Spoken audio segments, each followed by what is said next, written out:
Guys, what I'm about to show you is disturbing. Don't say I didn't warn you. Rick Beato, our friend, our father-in-law, he said the most insane guitar riff of all time is some Alan Holdsworth, yada, yada, yada. The most insane of all time. Let's look at the objective truth. That's what you're about to see right now. It's disturbing. According to ChatGPT, the most insane guitar riffs of all time. What you might notice is Pantera, Rage Against the Machine, Metallica, Megadeth, Van Halen, Led Zeppelin, Slayer, Tool. What do you notice about this list? None of it says Alan Holdsworth. Whoa! Oh my god! But that's not good enough. The word insane, there's 3 definitions, to be fair, according to ChatGPT. We've got mentally ill, we've got extremely foolish or irrational, and then intensely exciting or impressive. I think the third is what the Alan Holdsworth riff falls into. Insanely, intensely impressive. So though Rick Beato is in fact not wrong, that is the twist of the video. Rick Beato is not wrong, but he is incomplete in his statement. He does not state which definition of the word insane he's using in the video. I've watched the video. Go watch the video. If you don't believe me, go watch the video. But I would say, what are the other 2 and partially 3 for exciting, intensely exciting guitar riffs? Mentally insane. Let's see what ChatGPT says first. It says, Scary Monsters and Nice Sprites by Skrillex, not Skrill Z or Skrill Y or Skrills W. It's Skrillex. Extremely Foolish is CAFO by Animals as Leaders because it's unplayable, but that doesn't sound like foolish or irrational. It doesn't seem to fit the above. Acting in a way that's wildly unreasonable, illogical, or reckless. Driving into a storm would be insane. So choosing to play something technically impressive would not be insane by that. It would not be deranged and illogical. It would just be cool. Eruption as intensely exciting or impressive. Now, there has been guitar inflation, shredflation, if you may say. Shredflation is a horrible thing. It's impacted lots of the youth. Today and in the future, shredflation, it's ravaging the youth. Shredflation, eruption used to be insanely impressive. That used to be insane impressive shredding. Then you get Jason Becker and Marty Friedman, Cacophony, but then you know all the other 80s shredders, but that's a crazy example. It's just sweeping, sweeping, sweeping. Okay, so I guess nothing's hard now or impressive, right? And then you get Polyphia these days, and now that's insanely impressive, and that's shredding. And then you get Animals as Leaders, and it just keeps going. So now when you see a kid playing Eruption in his bedroom, it's no longer intensely impressive or whatever. Inflation. Not even once. Don't take shredding even once. You don't want to do this. It's bad for your kids. They're gonna get shredded. But I don't agree with any of these. So I'm gonna give you some contenders. I'm gonna say for mentally ill, you could take Plastic People by Frank Zappa. He has some just weird, nonsensical things. Why am I typing Plastic People by Frank Zappa? Because I mentioned it. Mentally ill. Oh, the Skags or the Shags. So they didn't know how to play instruments, and it's a very bad album. This is an album called whatever it's called, but it's these ladies who grew up on a farm who'd never heard music before, and their dad bought them instruments and was like, let's make a record. And it's really, really, really, really bad on purpose. Just because it's bad. And so quirky people go, that's my favorite record. I think Kurt Cobain said it's his favorite record because he's that's so cool. I don't mean to disparage a dead man. The worms are doing that in his coffin. That was harsh. Anyways, the Shags, I like the typography though. It's giving girl boss. It's giving Brat, actually, the use of green. This is actually Brat right here. This is Brat, if you didn't tell. But basically, the Shags, it just sounds awful. I'm not even going to play it because it's so horrific. But you could say Frownland, like Captain Beefheart, seems mentally ill or extremely foolish. But I would say extremely foolish or silly. An insane guitar riff that's hard and weird and idiosyncratic is a lot of prog stuff. I would say specifically from the Cardiacs. They have a lot of fast stuff with weird odd time signatures.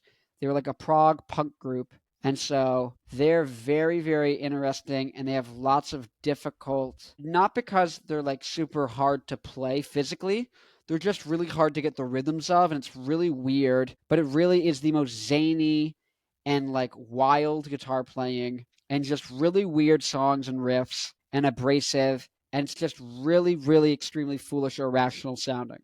It's the only thing I think that fits that. And then Mentally Ill, we said the Shags. Or you can do Frownland. Let's pull up Frownland. Frownland Captain Beefheart. So, let's see. Trout Mask Replica. That's what it was. Trout Mask Replica is an album by Captain Beefheart, who collaborated with Frank Zappa, who is a great prog rock musician, who also did some very weird things at the beginning of his career. Very avant-garde music, but Let's see. What is the story behind Trout Mask Replica? It's unconventional, has weird polyrhythms. Nothing lines up basically for the most part. What? Oh my god. Just tell me what why is Trout. Okay, let's go. Let's get AI on it. Why is Trout Mask Replica notable? Boom. Yeah, it's very weird. It's completely just weird. It's just weird and everything's completely out of tune and it's just really, really, really, really weird. So the Shags and Trout Mask Replica. If you don't believe me, listen to both. That would qualify as mentally ill sounding music. Much more than Skrillex. Skrillex is just cool and zany. Like if you listen to the Shags and you listen to Trout Mask Replica, you're gonna feel like unnerved. You know what I mean? You're like, oh, what's happening? I feel mentally ill. And not literally, but your brain, your psychology, your brain, you're like, oh my god, I'm sick, I'm nauseous. And if you listen to anything enough, as Adam Neely says, repetition legitimizes. So if you listen to anything enough, like some of this stuff that sounds really, really nauseating, cerebrally nauseating, like Trout Mask Replica or the Shags, what's it called? The Frontier of the World, Philosophy of the World. Good for you, girls. Girl power. Ew. Anyways, that sound it'll make you feel cerebrally nauseated. So that's mentally ill. And then extremely foolish or irrational, cardiacs. In particular, listen to there's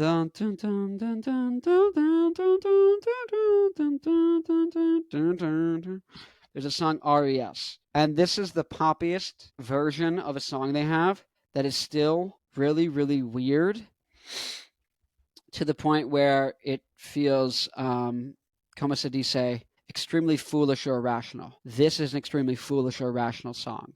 So this is my point is, when you make a video titled "The Most Insane Guitar Riff Ever of All Time," let's pull up Rick Beato. Check, can we pull that up? Rick Beato right here. The most insane guitar riff of all time. Undoubtedly, the thumbnail said "wrong," Rick Beato wrong again, something like that. And this is the video, 10,000 views. But here's the name of the game. What you're going to learn by this is Rick says the most insane guitar riff of all time. You go, oh well, that's like super neat. I like totally want to check that out. That's like super neat. Here we go. I pulled it up. Dude, insane guitar riff of all time. That's like super neat. What could this possibly be? Is it like some super fast shred thing? And it's basically the equivalent of a tongue twister on the guitar, which is insane, as in you might go insane trying to play it. But basically, there's nothing wrong with that. But the whole point is you say something inflammatory, you say something outrageous to get people to click, and once they click, you give them the actual premise of the video, which is, hey, I wanted to show you a really wild riff by Alan Holdsworth and why it's so crazy and explain what makes it so cool and interesting. Likewise, I don't actually have any problems with Rick Beato. I love his work. I'm a fan of Rick Beato. But I know if I say Rick Beato is wrong again, people are going to click. And but then we can instantly go into the fact that I'm just a silly guy and I like music. And so it's just an excuse to introduce you to me and for me to find you. And so that's the reason why I did this. But also, that's what people do on YouTube in general, in case you're wondering.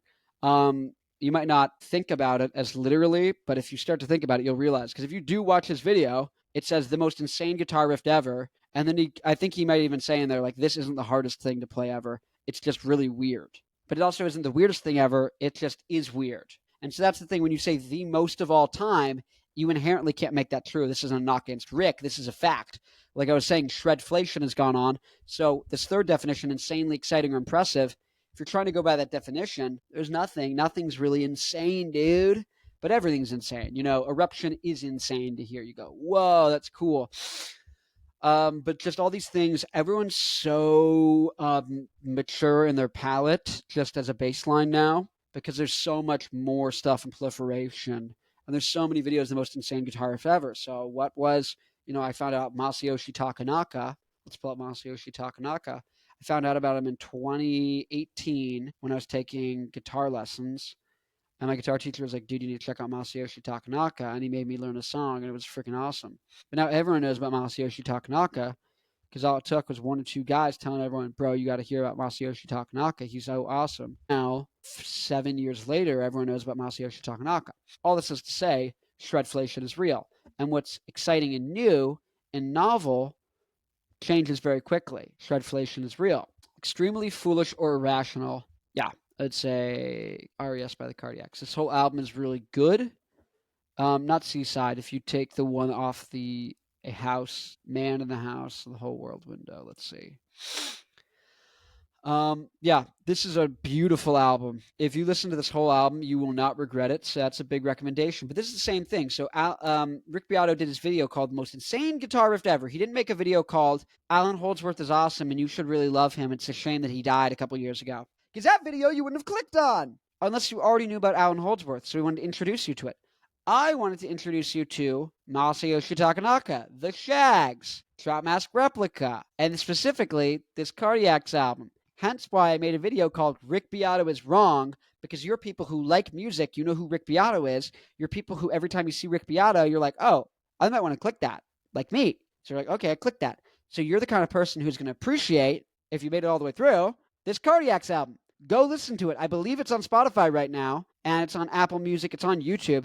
This is a phenomenal record. If you want something from Masayoshi Takanaka, you definitely want to check out the Rainbow Goblins. This is an incredible record as well. Primus did a record similar to this where there was a children's book called The Rainbow Goblins, and Masayoshi Takanaka made a basically fully instrumental record doing the soundtrack to it. And if you really want, there's a really good YouTube video where it's them playing it live, and it is awesome. It is incredible. Watch this frickin' thing.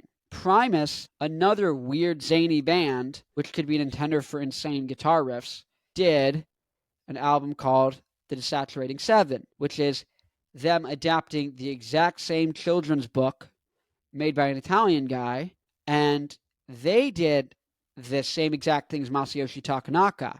And so, all of this is to say, the Desaturating Seven's really cool. Check it out. It has a lot of cool stuff. The Shags, check this out because it's really interesting. Trout Mask Replica is a bad record, but let me actually give you some heat now. Captain Beefheart, one of these really good records that you should listen to, that you actually will like, is an album called Safe as Milk. This is a very good record, very underappreciated good record, and it's very good instead of Trout Mask Replica, which is bad, kind of on purpose. Clear Spot is an awesome record. It's one of my favorite records of all time, and no one friggin' knows about it. And so please listen to this. Low Yo-Yo stuff is super funny. Clear Spot's a banger song. Really interesting. It does this thing that a couple songs do. Overkill by Motorhead does it, but they do the intro, and they go into the song, and they kind of end the song really early and do this kind of like outro. And then they wait like one or two bars, and they go right back into the intro and right back into the song. And each time it builds and builds and builds, and it goes down. And they do it for a third time where it goes back into the song, and it builds. It's incredible. So Clear Spot does that off of Clear Spot. And then the last thing you want to check out from Captain Beefheart is going to be his collaboration with Frank Zappa on Bongo Fury. You're going to want to check out Muffin Man. It's one of like the most enjoyable Frank Zappa solo things that he's done. And Deborah Cadabra with Mr. Beefheart is an extremely funny, weird song. And so if you wanted some more insane music and you're a music fan, dude, check this stuff out. I'm not freaking kidding you. It's very cool. Of course, Animals as Leader is awesome. They're very awesome. Toes Nabasi, the whole crew. Skrillex is also awesome. Alan Holdsworth is really awesome. Here's actually what I would say. Alan Holdsworth, UK band. This is really what people need to know, is the band UK. I think I actually have in there. I've got UK. Here they are. I've got in my corner, I've got their second record on vinyl. They are so good.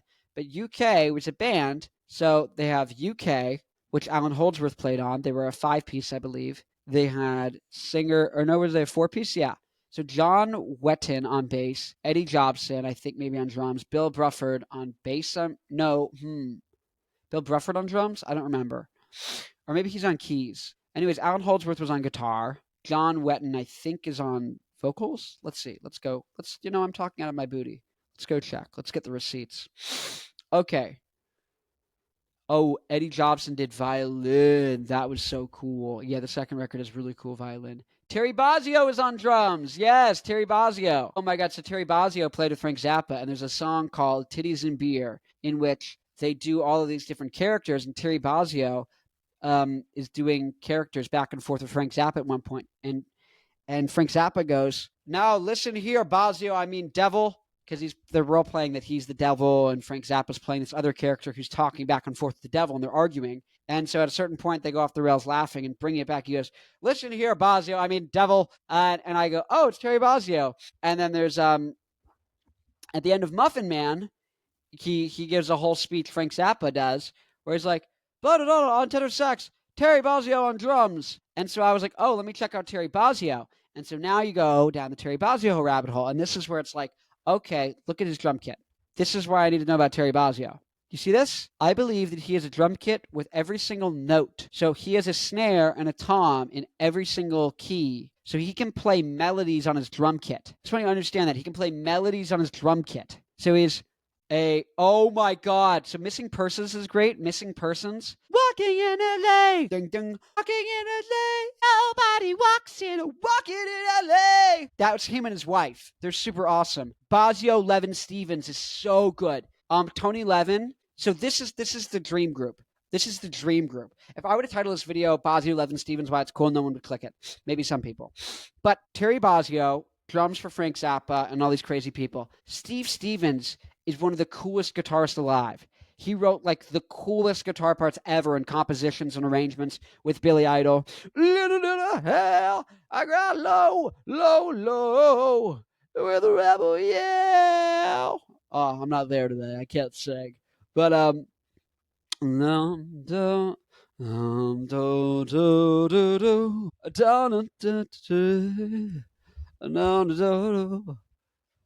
without a face. Man, I can't see. Listen, last tattoo.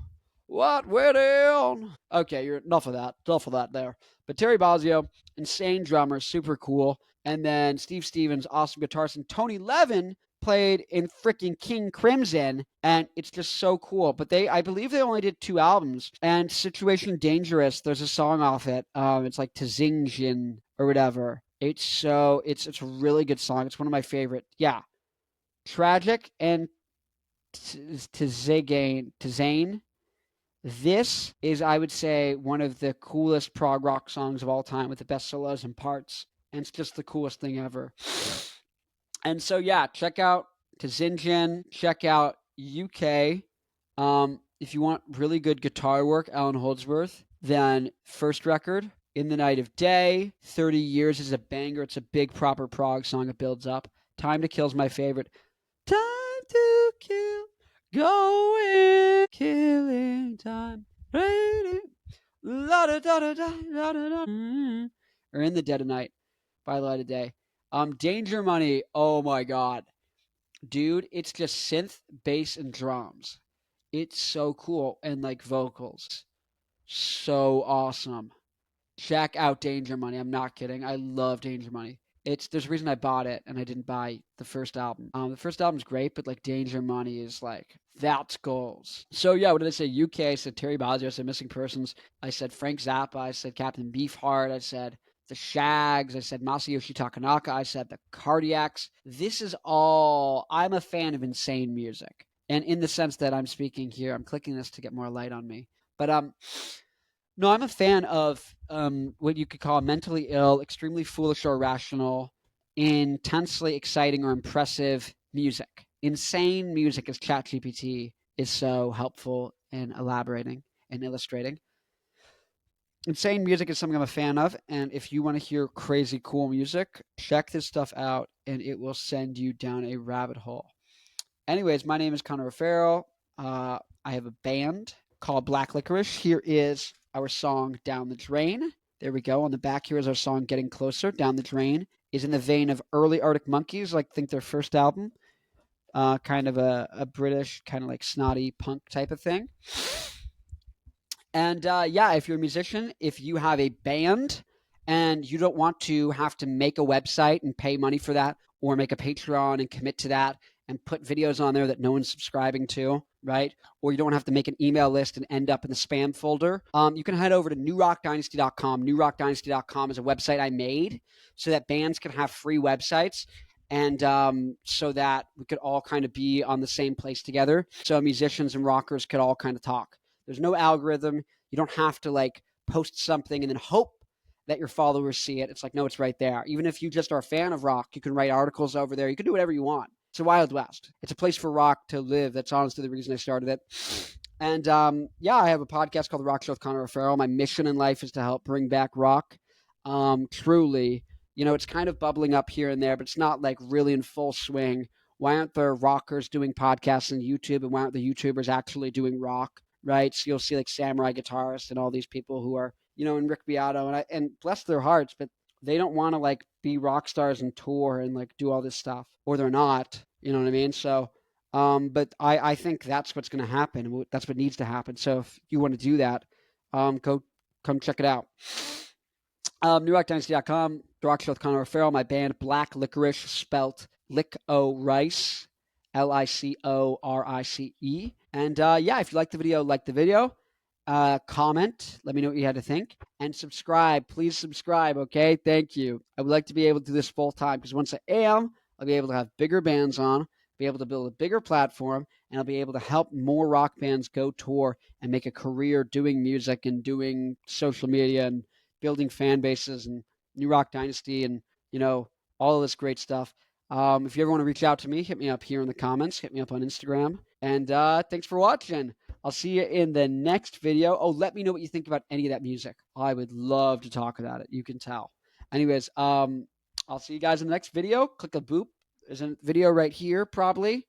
Right here. Or if not, it's going to pop up right now. Look at that. It popped up. Oh my God. Is he a psychedelic?